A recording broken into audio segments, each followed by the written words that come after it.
Students, after the topic of inertia, we have a small topic that is called momentum. ठीक है, inertia हमने समझा. inertia में हमारे 3 टॉपिक्स थे, 3 सब टॉपिक्स थे. inertia of rest, inertia of motion and inertia of direction. ठीक है, inertia काफी इंपॉर्टेंट टॉपिक था, उससे काफी क्वेश्चन बनते हैं, उसको बड़े ध्यान से करना. अब हमारा जो नेक्स्ट टॉपिक स्टार्ट होता है दैट इज मोमेंटम. बहुत छोटा सा टॉपिक है, समझते हैं इसको. मोमेंटम होता क्या है?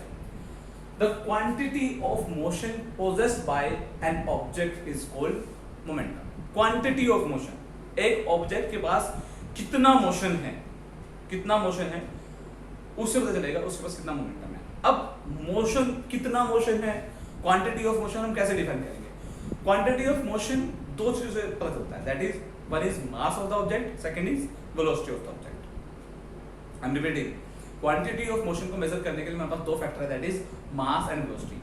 अगर ऑब्जेक्ट की वेलोसिटी ज्यादा है तो भी उसके पास क्या है, मोशन ज्यादा है, और अगर उसका मास ज्यादा है तो भी उसके पास मोशन ज्यादा है. ये मोशन ज्यादा होना इनर्शिया का फैक्टर हमने लास्ट टॉपिक में समझा है कि मास भी बहुत इंपॉर्टेंट फैक्टर है. ओके, मोशन के लिए मास भी एक बहुत इंपॉर्टेंट फैक्टर है. तो quantity of motion produced by the object is known as momentum. या हम मैथमेटिकली अगर इसी डेफिनेशन को समझाएं तो क्या होगा? Mathematically it will be defined as it is momentum is the product of mass and velocity. Momentum P से रिप्रेजेंट करते हैं, स्मॉल पी से. कैपिटल पी से क्या रिप्रेजेंट करते हैं? प्रेशर. फिजिक्स में स्मॉल पी से रिप्रेजेंट करते हैं मोमेंटम. मोमेंटम किसके बोलोगे? मास एंड वेलोसिटी के. Product of mass and velocity is known as momentum. इसलिए मैंने कहा था कि मोशन जो है ना, क्वांटिटी ऑफ मोशन किस पे डिपेंड करेगा? मास और वेलोसिटी पर. क्वांटिटी ऑफ मोशन किस पे डिपेंड करेगा? मास एंड वेलोसिटी पर. तो अगर ऑब्जेक्ट का मास ज्यादा है तो भी उसका मोमेंटम ज्यादा होगा, अगर उसकी वेलोसिटी ज्यादा है तो भी उसका मोमेंटम ज्यादा होगा. ठीक है, इसको समझते हैं, इसको कुछ एग्जांपल से समझते हैं. जैसे एक बस है और एक कार है, दोनों सेम स्पीड से मूव हो रहे हैं स्ट्रेट डायरेक्शन में.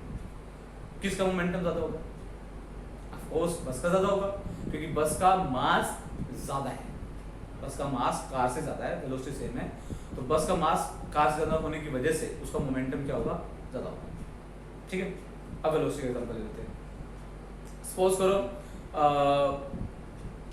दो कार हैं, दोनों का मास सेम है, बिल्कुल सेम मॉडल की, सेम मास की कार है, वो स्ट्रेट रोड पे मूव कर रही है, पर एक की स्पीड 20 किलोमीटर पर आ रहा है, एक की 40 किलोमीटर पर आ रहा है.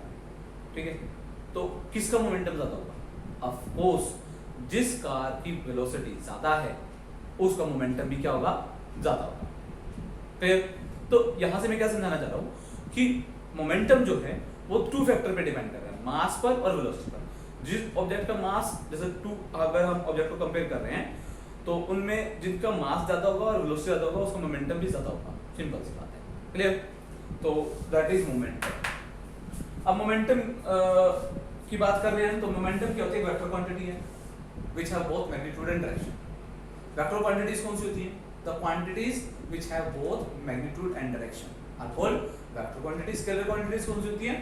The quantities which have only magnitude are called scalar quantities. Scalar and vector याद रखना, बहुत हर जगह आती है बात, कौन सी क्वांटिटी स्केलर है, कौन सी वेक्टर है, फोर्स स्केलर है, वेक्टर है, ये सब कुछ. तो स्केलर और वेक्टर का सभी को बहुत अच्छे से पता चाहिए कि स्केलर और वेक्टर क्वांटिटीज क्या होता है, मतलब स्केलर और वेक्टर का मतलब क्या है. क्लियर? नेक्स्ट इसकी यूनिट की बात कर लेते हैं. ऐसा यूनिट की मोमेंटम की ऐसे यूनिट होती है केजी मीटर पर सेकंड. ऑफ कोर्स मास की यूनिट केजी, वेलोसिटी की मीटर पर सेकंड, तो केजी मीटर पर सेकंड, केजी मीटर पर सेकंड. तो हम इसको ऐसे लिख सकते हैं. अगर सेकंड को न्यूमरेटर में लेके आना तो उसकी पावर -1 हो जाएगी, तो इसको ऐसे लिख सकते हैं केजी मीटर पर सेकंड. ठीक, तो यहाँ पे हमारा टॉपिक कंप्लीट होता है मोमेंटम का. मोमेंटम के बारे में समझा. अब हम अपना नेक्स्ट टॉपिक स्टार्ट करेंगे, that is Newton's second law.